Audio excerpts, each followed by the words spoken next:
Growing frustration with Lebanon's economic crisis. Protesters are angry that 3 months of anti-government demonstrations seem to have gone nowhere. What's needed to break the stalemate? And are Lebanon's leaders willing to change the political system? This is Inside Story.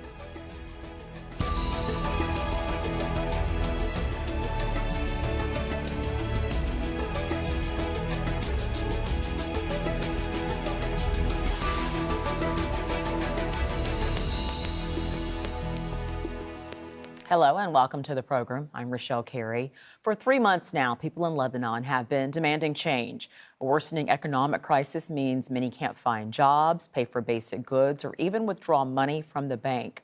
They're blaming political leaders for corruption and mismanagement. And after months of peaceful rallies, the protesters are calling for a week of rage. Police fired tear gas and water cannons to disperse crowds near the parliament in Beirut on Saturday. Nearly 400 people were injured. Protesters are repeating their demand for Lebanon's sectarian political system to end. They want a new government of independent experts who have no links with traditional parties. Let's introduce our panel of guests in Beirut. Rania Masri, an elected council member of the political party Citizens in a State. By Skype, Jamil Muawad, a specialist on Lebanese and Middle East politics, and Elias Farhat, a retired military general. Welcome to all of you. So, one of the protesters said, "We are in free fall now. What happened last night comes from people's real pain and anger." Rania, what do you make of that assessment? It is exactly correct. I mean, what happened yesterday is an escalation of what's been happening for more than 90 days. And it's the direct responsibility of those in power or those who claim to be in power because they have shown complete incompetence, if not direct unwillingness to resolve the core crisis. The core crisis is that of an economic bankruptcy. And the economic bankruptcy is a consequence of their political bankruptcy and their decision not to resolve the problem. It's been 90 days. It's been more than 1 month since Hassan Diab was appointed prime minister. And what has been resolved? What economic plans have been presented? Absolutely nothing. We've been getting the ring around while people's incomes continue to fall and this country spirals even further into economic bankruptcy. What the protesters have been saying for more than 90 days is they don't trust this leadership. We don't trust this leadership. We are calling for a peaceful transition of authority, a peaceful negotiated transition of power so we can finally become building a civil state in this country, building what needs to be built, and stepping away from this very divisive, corrupt, broken sectarian political leadership that has caused this economic bankruptcy and the economic bankruptcy that has caused the violence that we are seeing in the streets. Elias, what are your thoughts on why this has escalated so much in the last 24 to 48 hours? Human Rights Watch specifically says that, in their point of view, from what they're hearing, the security force response has been brutal and that this is a culture of impunity that for police abuse. What's your take on why things are disintegrating so quickly? Both were brutal. The demonstrators were brutal. They have some opposition about some people. They have something that it's still now unknown. Okay. There is something unknown in all this story. There is something unknown. Who sent them in this time and who ordered this violence? Okay, hold on. When you say unknown, are you saying that it's not clear to you what the protesters want? Because they seem to have been pretty clear. No, I don't think that they are clear. Why yesterday? Why not before? Why they are using this force? Why they are burning the bank, Mediterranean bank? Why they are Elias, the pillars and throwing stones on the security forces? Hold on, Elias, hold on. Yes. Rania wants. I can tell Rania wants to answer that question. If I could respond, yes. Yes. There's two very critical issues here. One is, of course, the banks would be a natural place for protesters to express their justified anger because the banks have been collaborating with the so-called ruling class, with the political authorities in stealing the public money and stealing the deposits and creating this financial crisis. They have been part and parcel of the problem. But more critically, here's a question.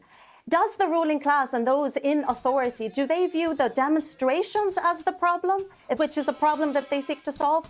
Or do they view the economic collapse, the financial bankruptcy as the problem? Because they are behaving as if people in the streets are the cause of the problem, rather than people in the streets being the consequence of the problem.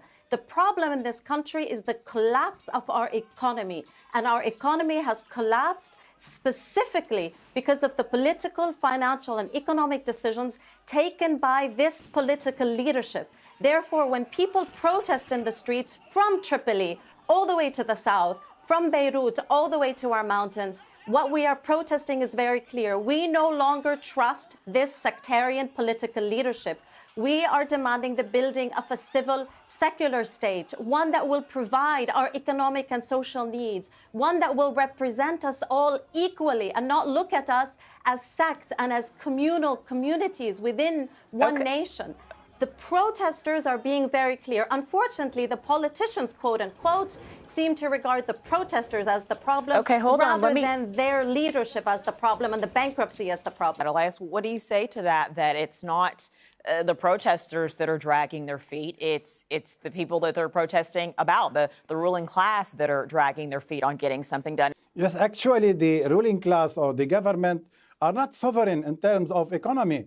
You know that the banking system in Lebanon, they have $170 billion deposits, most of them from outside Lebanon, because the banking system is a paradise of interest. They pay more than 10% interest for US dollars, for example. They are under the complete authority of the Federal Reserve in the United States. And when the Secretary of Treasury take a measure of making transfer money to Lebanon between difficult and impossible, that means all the banking system will collapse. And they start collapsing 2 years ago after the tight measures of the Secretary of Treasury who visited Lebanon. Okay, so his deputy visited Lebanon several times. And this economy is fragile. It's not built on a basis. Elias, I understand what you're saying, that there perhaps are outside forces that may be contributing to this, and we'll get to that in a moment. But first and foremost, people in Beirut, the ruling class in Lebanon, the question again is, could they not have been moving the ball forward in the past 3 months? Yes, the formation of the government needs to an accord between the several parties represented in the parliament in order to the government to take confidence of the parliament and to start to work. So the Prime Minister designate, Mr. Diab, is consulting several parts in order to form a government. His task is very difficult, and he needs some people to support him, not to obstruct them. Okay, Rania, we must give him a chance. Okay, Elias, hold on just a moment. Rania, if I may. Go ahead. If I may, I agree with much of what Mr. Elias has said, much of what he said. He confessed and acknowledged, basically, that this ruling class has known of the crisis for at least 3 years, and they have done nothing to deal with it. He acknowledged that this ruling class is, quote, not sovereign, and I agree with him. They are not sovereign because they are held hostage to their sectarian representations within the country, rather than representing all of Lebanese and all of Lebanon equally. I agree with him. This ruling class cannot lead the country forward. It is not an issue of whether we develop a government of technocrats or a government of specialists. This ruling class has their technocrats. They have their experts. We don't have a problem of lack of knowledge. We have a problem of lack of political courage and lack of political responsibility. We need politicians in this country who can take our country forward. They need to have the courage and the expertise and the leadership, and they need to represent all of Lebanon. Therefore, they cannot be beholden to these sectarian political parties. Okay, hold on. We have a roadmap forward. We have done that before, Rania, which is building a government with exceptional legislative powers. All right, Rania. That is what we are calling for. Just a moment. Where is the political will to actually address what the protesters want? Let me go back to the unknown. As long as the protesters do not have a clear leadership that can show themselves and dialogue with Elias, people. And, Elias, yeah, a real, we Elias, can't predict anything. yeah, it's a real leader would really dig in and go address the protesters to figure this out. The critique cannot always be that the protesters are not organized. They seem pretty clear that they at least want to be able to go to the ATM machine and get more than $200. Okay, Rania, I think often when there are protests, we do hear that critique often from the people in positions of power that, they'll say, well, we don't know what's going on. It's not organized. What do you say to that? I say it's quite a cheap shot by the political authority. I mean, let's be serious. The cries from the public have been very clear. They've been very clear for more than 90 days.